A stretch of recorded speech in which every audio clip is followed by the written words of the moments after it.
हाँ, जिनकी जमीनें फिसल रही हैं, अब कई लोग हैं, उन्हें काम तो कुछ किया नहीं। अब उनसे लोग कह रहे हैं तुम 9 साल से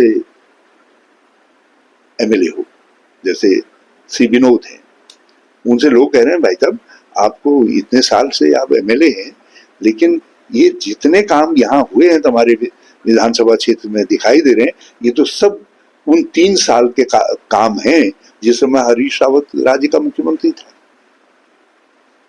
तो नए तो कुछ दिखाई नहीं दे रहे, बस नया तो केवल इतने दिखाई दे रहा है कि आपने अपने विधानसभा क्षेत्र को कूड़ाघर बना दिया है। सबसे ज्यादा भराव की समस्या का सामना आज उन्हीं के निर्वाचन क्षेत्र को करना पड़ रहा है। तो ऐसे लोगों को थोड़ी सी चिंता हो रही है, उनको लगता है कहीं आनंद इधर ही तो नहीं आ जाता करके, तो इसलिए उनके घबराहट है। नहीं, धर्मपुर सब्जेक्ट नहीं है ना, ओवरऑल सब्जेक्ट है। ओवरऑल सब्जेक्ट ये है कि हरीश रावत जी चुनाव में अपने बच्चों को के लिए राजनीतिक जमीन ढूंढते रहते हैं, उनका कांग्रेस से लेना देना नहीं, कांग्रेस उनके बच्चों की प्लेसमेंट एजेंसी बन चुकी है। ये जनरल सब्जेक्ट है, ये सैद्धांतिक सब्जेक्ट है।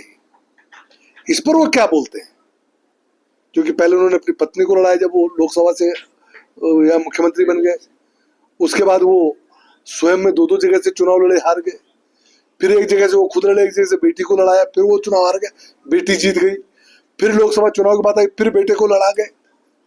तो ये लगातार चल रहा है ना।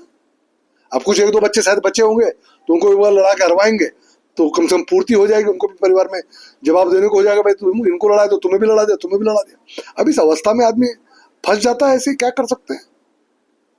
राजा दशरथ में भी जब भगवान श्री राम को वनवास दिया तो उसके बाद देह त्याग का उन्होंने, उस कष्ट में देह त्याग। अब ये भी कष्ट में है कि अगर कुछ बच्चों का प्लेसमेंट रह गया हो, एक बार उनको भी राजनीतिक जमीन कहीं दे देंगे, कहने के लिए हो जाएगा बेटा तुमको तो मैंने लड़ा दिया, तब नहीं जीत पाए तो मैं क्या कर सकता हूँ। तो ये विषय है, विषय धर्मपुर नहीं है।